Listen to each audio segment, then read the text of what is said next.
Hello dear students, all of you welcome to this video. In this video, we are discussing what is meant by assessment, income tax assessment, and what is the procedure of assessment. And as part of the assessment procedure, we have to learn filing of return. And that is the first step in the assessment procedure, filing of return. So the basic discussion in this video is about filing of return and different types of returns. Assessment എന്താണെന്നുള്ളത് ആദ്യം നോക്കാം. Assessment is conducted by the income tax department. So for assessment or before assessment, an assessee, maybe an individual or firm or company, whoever it may be, have to submit the income tax return first. That is the first procedure of assessment. First of all, the assessee is required to submit the tax return, income tax return, ITR. After filing it, that is verified by the income tax authorities. That is called assessment. അപ്പോൾ ITR എന്ന് പറയുന്നത് income tax return is filed by the SSC. Examination of that ITR by the income tax department is called assessment. Right. So the first stage in the process of assessment is the filing of return of income tax. Filing of return of income tax.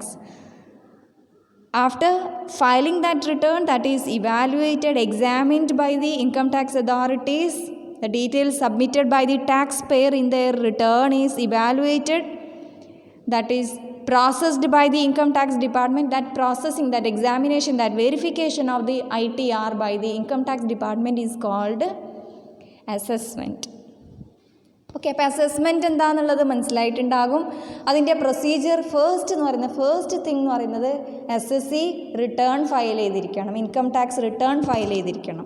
അപ്പോൾ എന്താണ് income tax return അല്ലെങ്കിൽ filing of return എന്ന് പറഞ്ഞാൽ എന്താണ്? Income tax return simply അതിനെ നമുക്ക് ITR എന്ന് പറയാം. ITR is a form that is used to declare the net tax liability, claiming of deductions and to report the gross taxable income. ITR എന്ന് പറയുന്നത് എന്താണ്? That is a form, usually that is submitted electronically. അപ്പോൾ ITR എന്ന് പറയുന്നത് നമ്മളുടെ details of income, അതുപോലെ deductions claim ചെയ്തിട്ടുണ്ടെങ്കിൽ 80C to 80U deductions claim ചെയ്തിട്ടുണ്ടെങ്കിൽ അതിൻ്റെയൊക്കെ ഡീറ്റെയിൽസ്, പിന്നെ ടാക്സ് ലയബിലിറ്റി എത്രയുണ്ട് എന്നുള്ളത് അതിൻ്റെ ഫൈനൽ ഫിഗർ അതിൽ കാൽക്കുലേറ്റ് ചെയ്തിട്ടുണ്ടാകും. ഇത്രയും സംഭവങ്ങൾ നമ്മൾ ഫില്ല് ചെയ്യുന്ന പ്രൊസീജിയറിനെയാണ് നമ്മൾ എന്താ പറയുക, filing of return of income tax അല്ലെങ്കിൽ ഫയലിംഗ് ഓഫ് ITR എന്ന് പറയുന്നത്. ആ ഫോമിനെയാണ് നമ്മൾ എന്ത് പറയുന്നത്, ITR എന്ന് പറയുന്നത്. The procedure by which the ITR is filed, the procedure by which ITR is filled is called filing of return.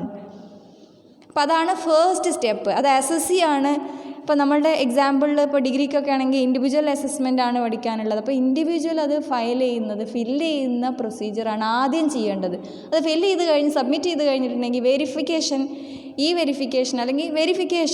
SSC ചെയ്ത് കഴിഞ്ഞിട്ടുണ്ടെങ്കിൽ that is evaluated, examined by the income tax department, that is assessment. Right. അപ്പോൾ assessment എന്ന് പറയുന്നത് എന്താണ്? That is a post filing procedure. After filing the return only then the department conduct the examination of that return, right? So that is a post filing procedure. Now there are different ITRs, income tax returns, various forms are there. ITR 1, ITR 2, 3, 4, 5, 6 and 7. അപ്പോൾ ഇതിൽ ITR 3, 4, 5, 6, 7 R മാൻഡേറ്ററിലി filed. ഇത് നമുക്ക് filing ചെയ്യാം. അത് income tax ഡിപ്പാർട്ട്മെൻറ്റിൻ്റെ സൈറ്റിൽ login ചെയ്തിട്ടുണ്ടെങ്കിൽ നമ്മളുടെ details നമുക്ക് ഇലക്ട്രോണിക്കലി ഡീറ്റെയിൽസ് ഫില്ല് ചെയ്ത് സബ്മിറ്റ് ചെയ്യാം. അപ്പോൾ ITR 3 തൊട്ട് 7 വരെയുള്ള ITR ഒക്കെ എന്ത് ചെയ്യണം? Compulsorily mandatorily to be filed. ITR 1 നമ്മൾ സാധാരണ individuals from 1 house property income ഉള്ള ഇൻഡിവിജ്വൽസ് സബ്മിറ്റ് ചെയ്യുന്ന ITR 1 ആണ് ഓൾസോ കോൾഡ് സഹജ്. ഓക്കെ, അപ്പോൾ ഇത്രയാണ് ഫയലിംഗ് ഓഫ് റിട്ടേൺ ആയിട്ട് ബന്ധപ്പെട്ട് അതിൻ്റെ ഇൻട്രൊഡക്ഷൻ പാർട്ടായിട്ട് പറയാനുള്ളത്.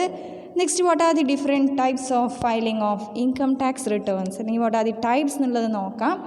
So before that one more thing, നമ്മൾ എപ്പോഴാണ് ഈ റിട്ടേൺ ഫയൽ ചെയ്യേണ്ടത് എന്നുള്ളതാണ്. അപ്പോൾ നമ്മൾ ഓൾറെഡി പറഞ്ഞു Section 4 of the Income Tax Act 1961 is about basis of charge.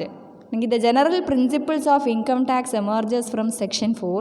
അതിൽ ആറാമത്തെ പോയിൻ്റ് ആണെങ്കിൽ അല്ലെങ്കിൽ ഉള്ളൊരു പോയിൻ്റ് ആണെന്ത്, income tax is deducted from source or paid in advance. Income tax is paid in advance means income tax is paid in the year in which you are earning income. Income tax is paid in the previous year itself. അപ്പോൾ for example നമ്മളുടെ previous year 1920 ആണെങ്കിൽ 1920 നമ്മൾ income earn ചെയ്യുന്നത്. 1920 തന്നെ നമ്മൾ എന്ത് ചെയ്യണം, income tax advance ആയിട്ട് അടയ്ക്കണം. Okay, at the rate or rates which is applicable to the previous year 1920 calculate ചെയ്ത് ഏകദേശം നമുക്ക് ആദ്യം തന്നെ കാൽക്കുലേറ്റ് ചെയ്ത് എത്ര ടാക്സ് ഉണ്ടാവും എന്നുള്ളത് നമുക്ക് ഡിസൈഡ് ചെയ്യാൻ പറ്റും. അത് അഡ്വാൻസ് ടാക്സ് ആയിട്ട് 4 ക്വാർട്ടറിൽ നമ്മൾ അടയ്ക്കണം. All those things that we discussed in detail in our classrooms. അപ്പോൾ അങ്ങനെ നമ്മൾ അഡ്വാൻസ് ആയിട്ട് ടാക്സ് അടച്ചിട്ട് പ്രീവിയസ് ഇയറിൽ തന്നെ ടാക്സ് അടയ്ക്കണം. എന്നിട്ട് എന്ത് ചെയ്യണം, റിട്ടേൺ ഫയൽ ചെയ്യേണ്ടത് ഇൻ ദ അസസ്മെൻറ്റ് ഇയർ ആണ്. ഇപ്പോൾ 1920 ഇൻകത്തിന് നമ്മൾ ആ വർഷം തന്നെ ടാക്സ് അടയ്ക്കും. റിട്ടേൺ സബ്മിറ്റ് ചെയ്യുന്നത് 2021 അസസ്മെൻറ്റ് ഇയറിലാണ്. Clear no?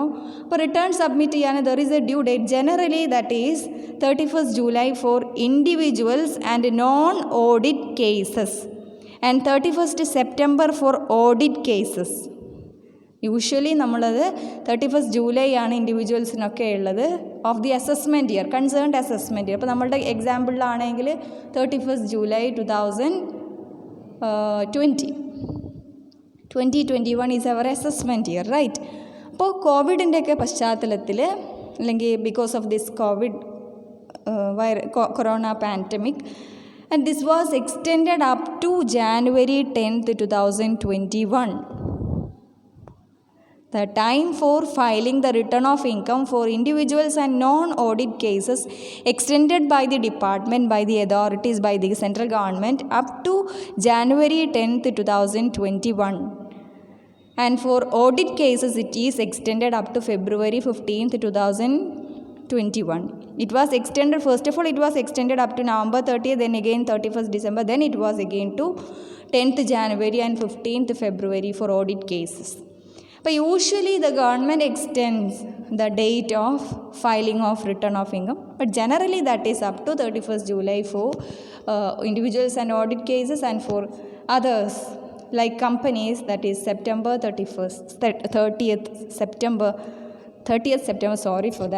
September for audit cases. Okay, അത്രയാണ് ആദ്യമായിട്ട് അതിൻ്റെ ബേസിക് തിങ്സ്. ഇനി നമുക്ക് ഡിഫറെൻറ്റ് ടൈപ്സിൽ voluntary return of income, belated return, revised return, compulsory return, return of loss, and lastly there is one more defective return of income. These are the different types of return.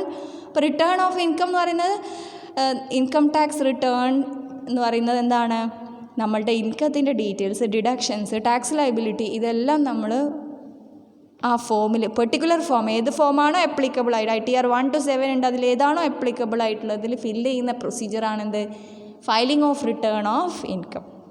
അപ്പോൾ ആദ്യത്തേത് നോക്കാം, voluntary return under section 139 subsection 1. Voluntary return.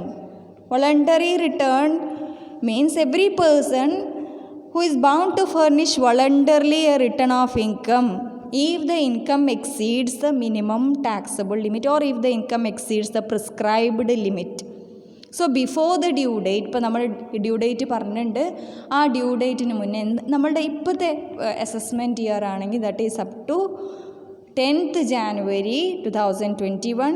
അതുപോലെ corporate അസസീസിനൊക്കെ ആണെങ്കിൽ 15th February 2021 മുന്നേ voluntarily ഈ return file ചെയ്യുന്നതിനാണ് നമ്മൾ എന്ത് പറയുക, voluntary return under section 139 subsection 1 എന്ന് പറയുന്നത്. And this voluntary return is filed by individuals, HUF, AOP, BOI, AJP, written by a company, returned on behalf of a charitable trust, political parties, and returned by trade union, mutual funds, research associations. All these SSCs, all these persons, including individuals, are mandatorily required to file the return of income if they are having the prescribed limit of income. Okay, അപ്പോൾ അത് voluntarily ചെയ്യുന്ന, voluntarily due dateൻ്റെ ഉള്ളിൽ within the due date if the assessee furnishes the details of income, that is called voluntary filing of return of income. Second one is belated return or delayed return. Any person who has not filed the return of income within the due date. ഇപ്പോൾ ഇൻഡിവിജ്വലിൻ്റെ കേസിൽ നമ്മൾ പറഞ്ഞ എക്സാമ്പിളിൽ എത്രയായിരുന്നു, 10th January 2021 മുന്നേ എങ്കിലും കഴിഞ്ഞ previous ഇയറിൻ്റെ return നമ്മൾ സബ്മിറ്റ് ചെയ്തിരിക്കണം. അത് ചെയ്തിട്ടില്ല എങ്കിൽ പിന്നീട് അത് സബ്മിറ്റ് ചെയ്യാൻ ഏതുവരെ ടൈമുണ്ട്, 31st March 2021 up to the end of the assessment year. The assessment year ends on 31st March 2021.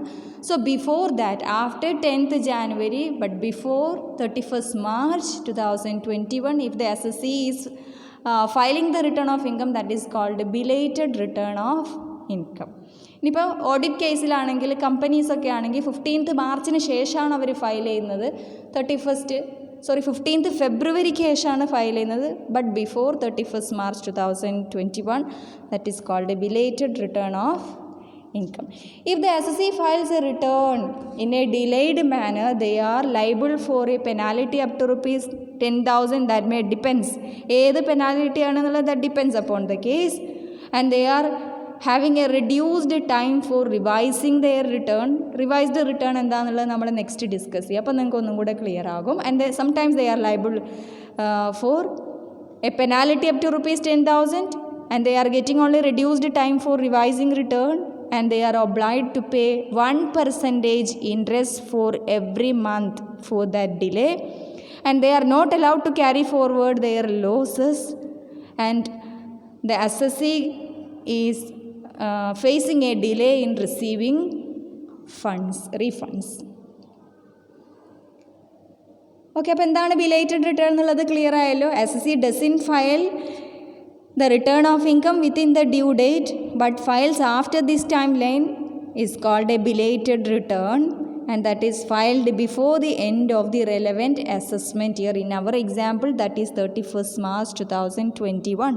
But if the assessee files a return in a belated manner, late ആയിട്ടാണ് ഫയൽ ചെയ്യുന്നത് എങ്കിൽ they are liable for some penalties like this, right? Next is revised return of income. Revised return of income എന്ന് പറയുന്നത് എന്താണ്? Revised return of income is allowed to the assessee to rectify the mistake. ഇപ്പോൾ നമ്മൾ voluntary return, first പറഞ്ഞ voluntary return അല്ലെങ്കിൽ belated return അത് file ചെയ്തതിന് ശേഷമാണ് ദർ വാസ് സം മിസ്റ്റേക്ക് എന്നുള്ളത് തോന്നുന്നതെങ്കിൽ ദാറ്റ് ക്യാൻ ബി റെക്ടിഫൈഡ്. അങ്ങനെ അത് റെക്ടിഫൈ സബ്മിറ്റ് ചെയ്യുന്നതിനെ നമ്മൾ എന്ത് പറയുക, റിവൈസ്ഡ് റിട്ടേൺ ഓഫ് ഇൻകം എന്ന് പറയാം.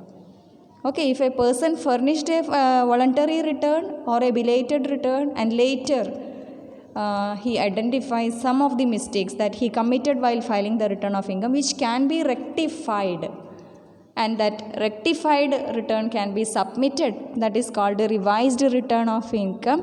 അപ്പോൾ നമ്മളുടെ അസസ്മെൻറ്റ് ഇയറിൽ ഇതുവരെ നമുക്കത് റെക്ടിഫൈ ചെയ്യാം, end of the assessment year 31st March 2021 വരെ നിങ്ങൾക്ക് എന്ത് ചെയ്യാം, അത് റെക്ടിഫൈ ചെയ്യാനുള്ള ചാൻസ് ഉണ്ട്.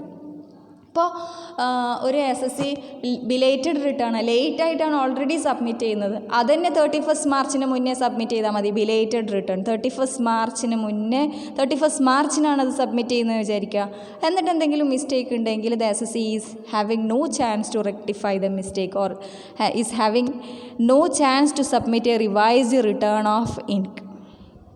അപ്പോൾ നമ്മൾ എത്രമാത്രം ലേറ്റ് ആവുന്നു അതിനനുസരിച്ച് റിവൈസ്ഡ് റിട്ടേൺ സബ്മിറ്റ് ചെയ്യാനുള്ള ടൈം വിൽ ബി റെഡ്യൂസ്ഡ്. അതാണ് one of the penalties for belated return. അപ്പോൾ ബിലേറ്റഡ് റിട്ടേൺ ആകുമ്പോൾ 31st മാർച്ച് വരെ ടൈമുണ്ട്. 31st മാർച്ചിന് ചെയ്തിട്ട് അന്ന് തെറ്റിച്ചിട്ടാണ് ചെയ്തതെങ്കിൽ you don't have a time to submit a revised return in that case, right? Next is return of loss. Return of loss എന്ന് പറയുന്നത് എന്താണ്? If you want to carry forward a loss, that loss return of loss should be filed within the due date. അതോ നിങ്ങൾ ലേറ്റായിട്ടാണ് belated return ആണ്, loss carry forward ചെയ്യണമെന്നുണ്ടെങ്കിൽ ലോസിന് return നമ്മൾ ഫയൽ ചെയ്തിരിക്കണം. അത് വിത്തിൻ ഡ്യൂ ഡേറ്റ് ആണെങ്കിൽ there is no problem, you can carry forward that loss. If that loss return is filed in a delayed manner. If that is also late, അങ്ങനെ ആകുമ്പോൾ delayed one is considered or rejected depending upon the amount of claim. അപ്പോൾ income tax authorities different levels of authorities അവരത് admit ചെയ്യണോ വേണ്ടയോ, reject ചെയ്യണോ അല്ലെങ്കിൽ accept ചെയ്യണോ എന്നുള്ളത് ഡിസൈഡ് ചെയ്യുന്നത് that depends upon the amount of claim. എത്ര എമൗണ്ട് ആണ് നിങ്ങൾ ലോസ് ക്ലെയിം ചെയ്യുന്നത് എന്നുള്ളതിനനുസരിച്ചാണ് ഡിസൈഡ് ചെയ്യുക. അപ്പോൾ sometimes that may not be allowed.